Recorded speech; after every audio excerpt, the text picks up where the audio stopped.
Shalom Bapak Ibu yang Tuhan Yesus kasihi dimanapun berada saat ini. Salam dalam kasih Tuhan. Mari sebelum kita mendengarkan kebenaran firman Tuhan, saya mengajak setiap kita mau duduk diam di bawah kaki Tuhan. Kita mau satukan hati kita di hadapan Tuhan. Kita mau naikkan setiap doa-doa ucapan syukur kita, karena Tuhan begitu baik bagi setiap kita. Kita masih diberikan kekuatan, kita masih diberikan kesempatan untuk kita boleh bersama-sama beribadah malam hari ini.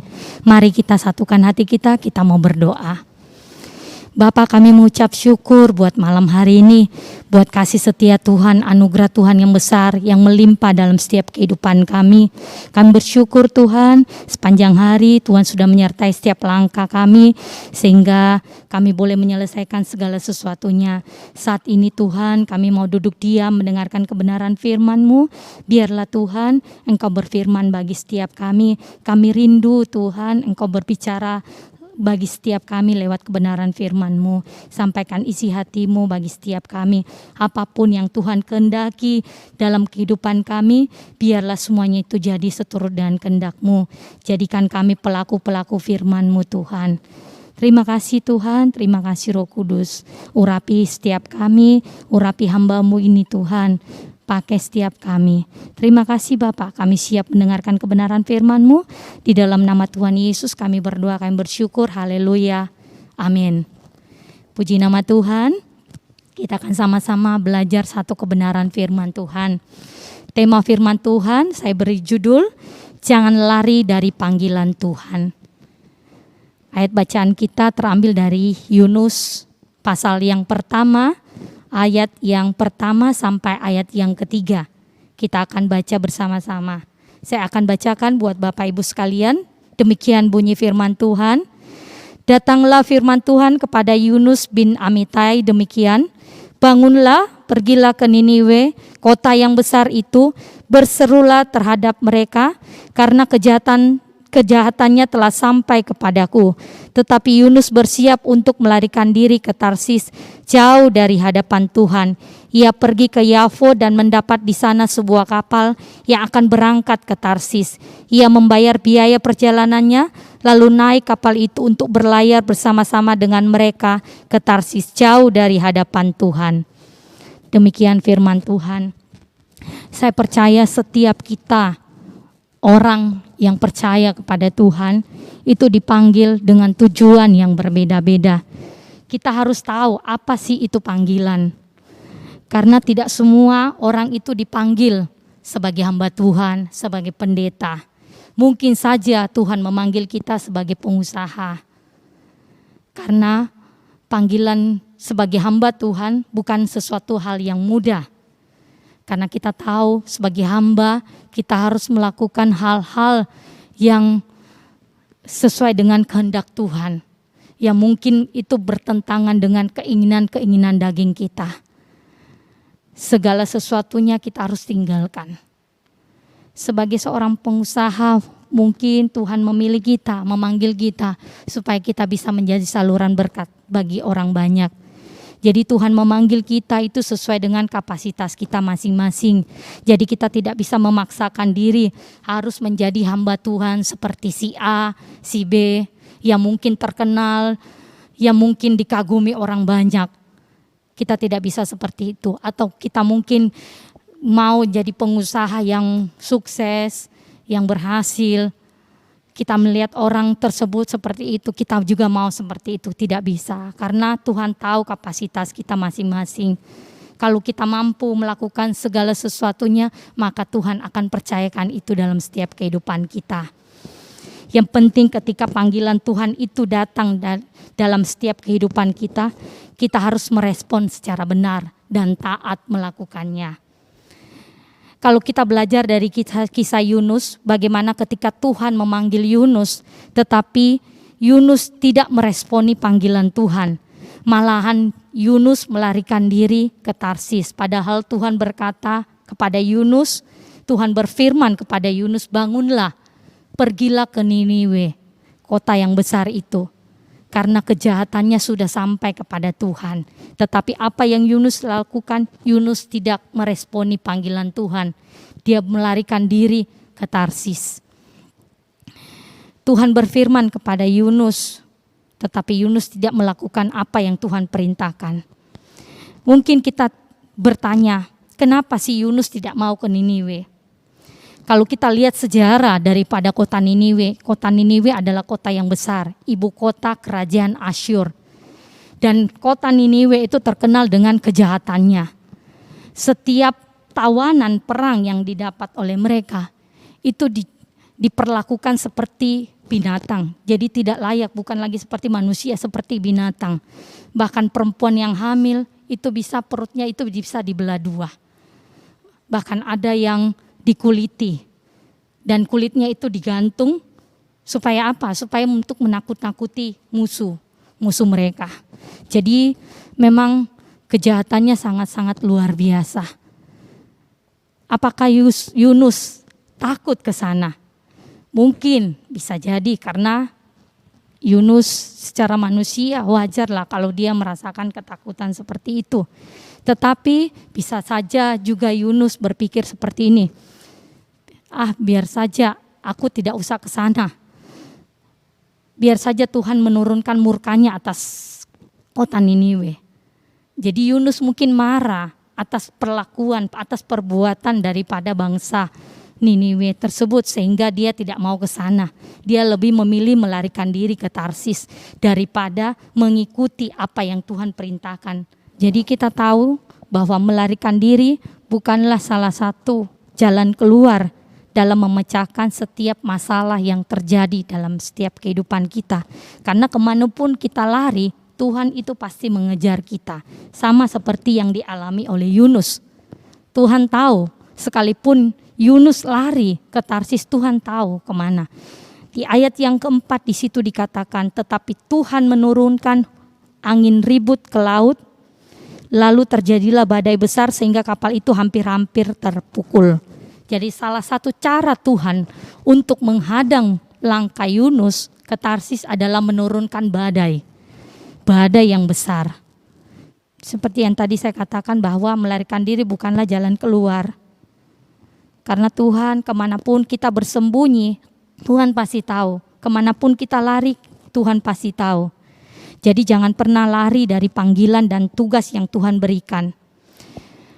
Yang menjadi pertanyaan, kenapa seringkali orang tidak meresponi panggilan Tuhan dalam kehidupannya? Karena panggilan Tuhan itu bukanlah sesuatu yang mudah untuk kita kerjakan, bukanlah sesuatu mudah yang enak kita lakukan.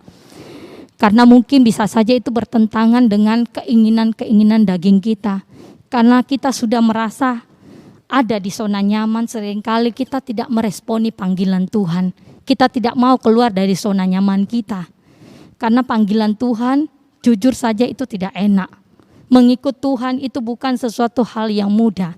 Firman Tuhan berkata, kalau kita mau ikut Tuhan, kita harus pikul salib, sangkal diri.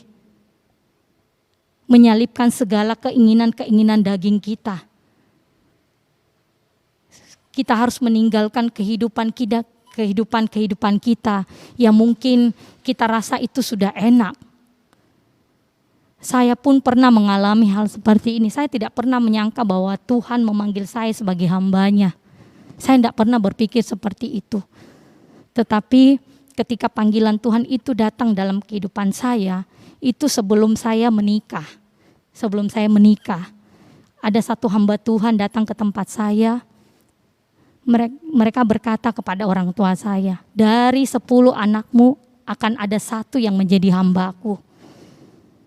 Saya waktu itu orang tua saya juga tidak pernah tahu di antara kami itu siapa yang menjadi hamba Tuhan. Tetapi dengan berjalannya waktu, bukan setahun, bukan 2 tahun, tidak. Tetapi beberapa tahun, mungkin ada, kalau tidak salah ada 15 tahun kemudian baru itu terjadi. Saya sudah berusaha mencari pekerjaan, tetapi tidak dapat. Yang saya dapatkan ya ini, harus melayani Tuhan sampai hari ini.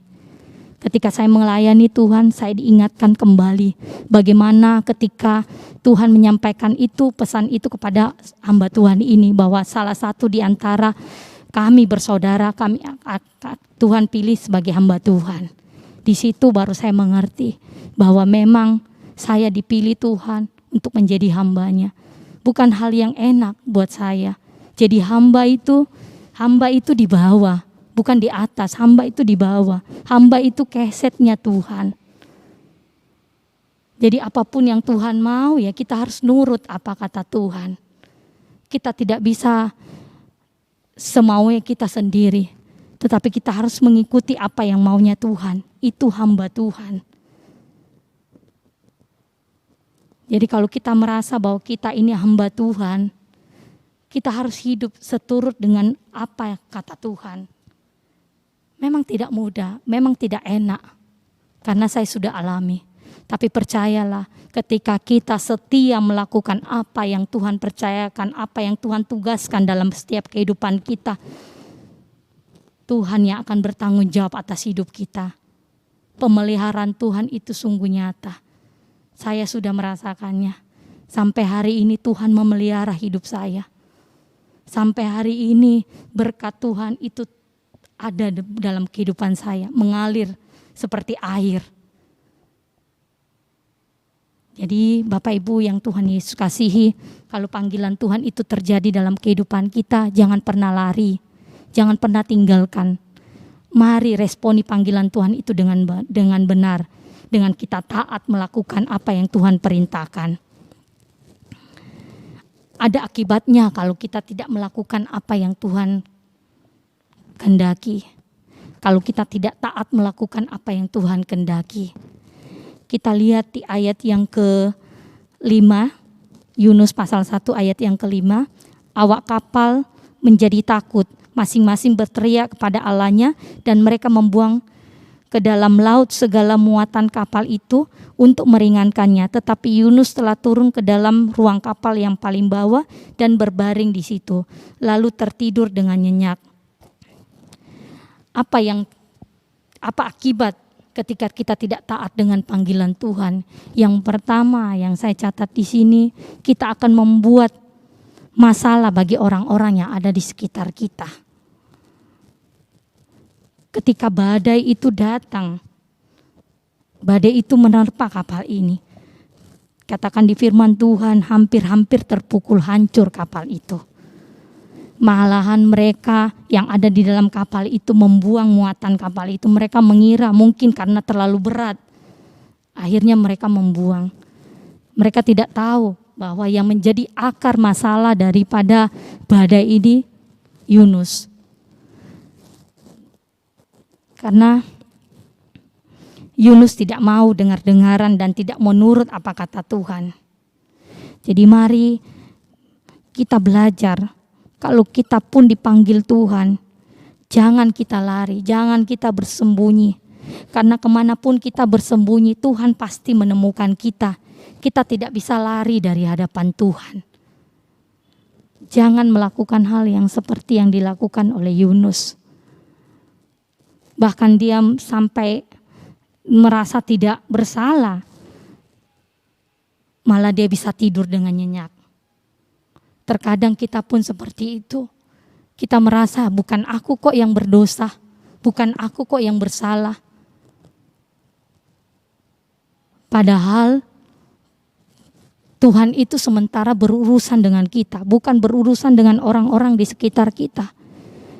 Cuma kita kadang mengeraskan hati kita, kita tidak mau tunduk dengan apa yang Tuhan perintahkan.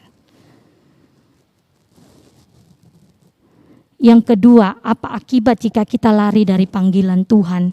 Itu akan berakibat pada diri kita sendiri. Kita lihat lewat pelarian yang dilakukan oleh Yunus. Dia akhirnya dibuang ke laut dan dimakan oleh ikan atas penentuan Tuhan. Di ayat yang ke-17 di situ dikatakan, maka atas penentuan Tuhan datanglah seekor ikan besar yang menelan Yunus, dan Yunus tinggal di dalam perut ikan itu 3 hari 3 malam lamanya.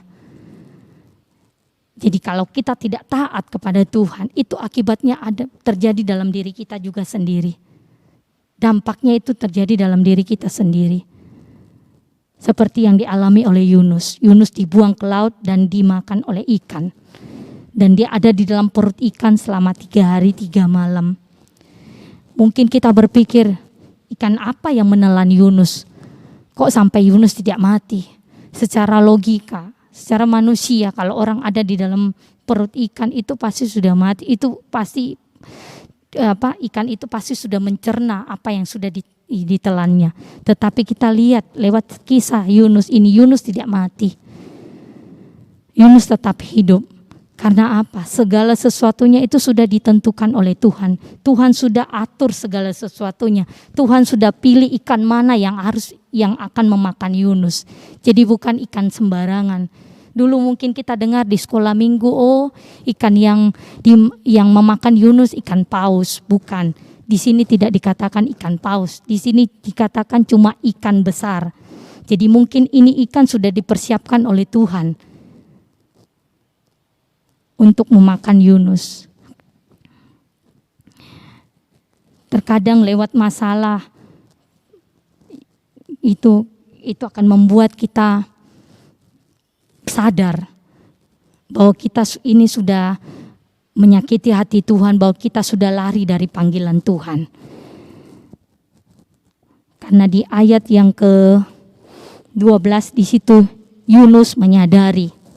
Saya bacakan buat Bapak Ibu, sahutnya kepada mereka, angkatlah aku, campakkanlah aku ke dalam laut, maka laut akan menjadi reda dan tidak menyerang kamu lagi.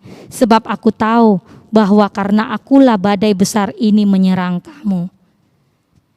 Dari sisi positifnya kita juga belajar dari kisah ini, bahwa Yunus itu berani mengakui kesalahannya di hadapan orang banyak. Dengan penuh kerendahan hati, diakui bahwa akibat perbuatannya ini berdampak bagi orang-orang yang ada di sekitarnya. Tidak mudah untuk bagi Yunus untuk melakukan hal ini, tetapi kita belajar seperti Yunus. Mungkin dalam kehidupan kita setiap hari pun kita melakukan kesalahan, tetapi kita belajar lewat pribadi Yunus bahwa setiap apapun yang kita lakukan, kita harus belajar mengakui.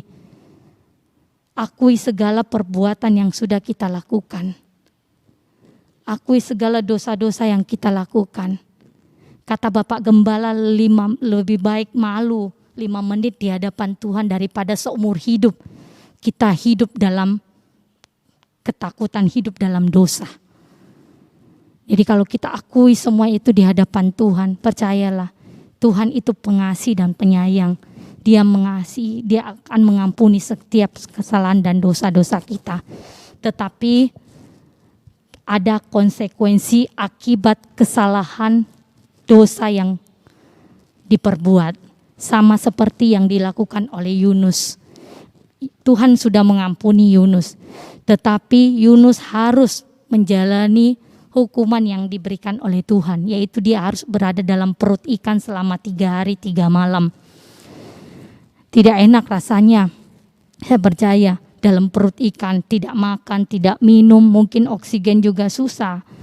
Tetapi kita percaya, kalau atas seizin Tuhan itu terjadi, maka Tuhan pun akan tetap memelihara kehidupan kita. Buktinya Yunus pun tetap dipelihara oleh Tuhan. Sekalipun dia ada dalam perut ikan, dia tetap hidup. Dan atas penentuan Tuhan pun, nanti kita bisa baca di pasal yang kedua, di ayat yang ke-10. Atas penentuan Tuhan pun, ikan itu memuntahkan Yunus ke darat. Jadi segala sesuatunya memang Tuhan sudah atur dalam kehidupan kita, baik buruknya keadaan kita. Percayalah itu semua ada dalam relnya Tuhan, ada dalam rancangannya Tuhan. Kita mungkin memiliki pengalaman yang sama seperti Yunus. Saat kita tidak taat kepada Tuhan, kita melarikan diri dari hadapan Tuhan, Tuhan menghalang langkah kita hingga hidup kita seperti serasa di dalam perut ikan. Serba sulit, serba susah, serba terhimpit, terjepit, tidak bisa berbuat apa-apa. Tidak, seolah-olah jalan keluar sudah tidak ada lagi. Kita ke sana kemari mencari pertolongan, tetapi tidak ada jawaban. Hal ini mungkin membuat kadang kita marah, kecewa, putus asa. Kalau Yunus mungkin cuma 3 hari 3 malam, kita mungkin bisa berbulan-bulan, bahkan bertahun-tahun. Kalau kita tidak taat kepada Tuhan. Tetapi kalau kita belajar tunduk akan apa yang Tuhan perintahkan, menjalankan tugas-tugas yang Tuhan percayakan dalam kehidupan kita dengan taat dan setia, percayalah proses itu tidak akan berlangsung lama kok. Sekalipun mungkin kita membuat kesalahan, kita harus menanggung setiap kesalahan yang kita perbuat, itu tidak akan berlangsung lama. Semuanya tergantung respon kita. Kalau kita meresponi secara benar, maka proses itu akan tidak berlangsung lama. Tuhan sendiri akan memulihkan keadaan kita. Jadi kita belajar dari kisah Yunus ini. Belajar mengakui semua kesalahan kita. Kalaupun kita sudah melakukannya. Akibat dari kesadaran Yunus bertobat, Yunus kembali kepada panggilan Tuhan. Kita melihat terjadi pertobatan di Niniwe. Yunus mengikuti apa yang Tuhan perintahkan. Yunus ke Niniwe. Yunus berkata kepada orang Niniwe bahwa 40 hari lagi Tuhan akan menunggang balikan kota Niniwe kalau mereka tidak bertobat. Tetapi kita lihat lewat apa yang disampaikan oleh Yunus, orang Niniwe berbalik dari segala kesalahannya. Mereka bertobat di hadapan Tuhan, berbalik dari segala kejahatannya. Dan kita melihat di ayat yang ke-10 Yunus pasal yang ketiga ayat yang ke-10, di situ Tuhan menyesali apa yang sudah dirancangkannya atas kota Niniwe. Kalau kita sungguh-sungguh bertobat di hadapan Tuhan, kita sungguh-sungguh minta ampun di hadapan Tuhan, itu Tuhan bisa berbalik dari merencanakan segala sesuatunya yang jahat, itu bisa berbalik mengasihi, mengampuni kita. Jangan pernah lari dari panggilan Tuhan. Kalaupun Tuhan memanggil kita saat ini, lakukan itu dengan benar, responi panggilan Tuhan dengan benar, dan lakukan dengan setia. Demikianlah kebenaran firman Tuhan yang bisa saya bagikan. Tuhan Yesus memberkati. Mari kita satukan hati kita di hadapan Tuhan, kita mau berdoa. Bapa, kami mengucap syukur buat malam hari ini Tuhan, buat kebenaran firman Tuhan yang sudah kami dengar. Biarlah Tuhan kami belajar meresponi setiap panggilan Tuhan dalam setiap kehidupan kami. Ampuni kami Tuhan jika selama ini panggilan Tuhan itu datang dalam kehidupan kami, tetapi kami lari, kami meninggalkan, kami tidak melakukan apa yang Tuhan perintahkan. Kami tidak taat Tuhan. Tetapi malam hari ini Tuhan mengingatkan setiap kami lewat kebenaran firman-Mu Tuhan. Kami mau belajar Tuhan. Kami mau sadari akan panggilan yang Tuhan percayakan dalam kehidupan kami. Bahwa Tuhan memanggil kami karena Tuhan tahu kapasitas kami masing-masing. Tuhan mengasihi kami. Tuhan mempercayakan segala sesuatunya dalam kehidupan kami. Biarlah kami belajar menghargai setiap panggilan Tuhan itu dalam kehidupan kami. Apapun itu Tuhan, dimanapun Tuhan tempatkan kami. Baik kami sebagai hamba Tuhan, baik kami sebagai pengusaha, baik kami sebagai Tuhan, guru maupun yang lainnya Tuhan. Tapi kami mau melakukannya dengan taat dan setia. Terima kasih Tuhan, terima kasih Roh Kudus untuk firman yang Tuhan sudah berikan bagi kami malam hari ini. Kami mengucap syukur Tuhan. Kami bersyukur untuk semua yang Tuhan berikan bagi kami. Kami berdoa Tuhan buat gereja kami di tempat ini. Biarlah Tuhan terus tambahkan jiwa-jiwa datang ke tempat ini. Jiwa-jiwa yang rindu, yang haus akan Tuhan. Untuk kami boleh bersama-sama beribadah kepada Engkau. Tuhan, biarlah di tempat ini mereka boleh merasakan, mereka boleh melihat perubahan yang terjadi dalam kehidupan mereka ketika mereka berjumpa dengan Tuhan. Terima kasih Tuhan, urapi setiap kami, hamba-hamba Tuhan. Tuhan pakai setiap kami hamba-hamba Tuhan yang melayani di tempat ini sesuai dengan talenta kami masing-masing. Biarlah Tuhan, Kau yang sendiri akan memperlengkapi setiap kami. Berkati Bapak Gembala kami, Bapak Teguh, Bapak Budi, Bapak Sandy Tuhan, Bapak Saputra, kami serahkan seluruh kehidupan mereka ke dalam tangan Tuhan. Dimanapun mereka berada, berkati rumah tangga mereka masing-masing, berkati usaha pekerjaan bahkan pelayanan mereka Tuhan, kami serahkan ke dalam tangan Tuhan. Tuhan pakai kehidupan mereka menjadi alat kemuliaan Tuhan sampai Tuhan datang kedua kalinya. Terima kasih Tuhan, terima kasih Roh Kudus. Kami mengucap syukur Bapa. Kami berterima kasih untuk anugerah Tuhan yang besar dalam kehidupan kami. Kami serahkan setiap doa permohonan kami malam hari ini Tuhan, hanya di dalam nama Tuhan Yesus, Tuhan dan Juru Selamatnya kami yang hidup. Kami terima berkat-Mu. Haleluya. Amin. Terima kasih, Tuhan Yesus memberkati. Shalom.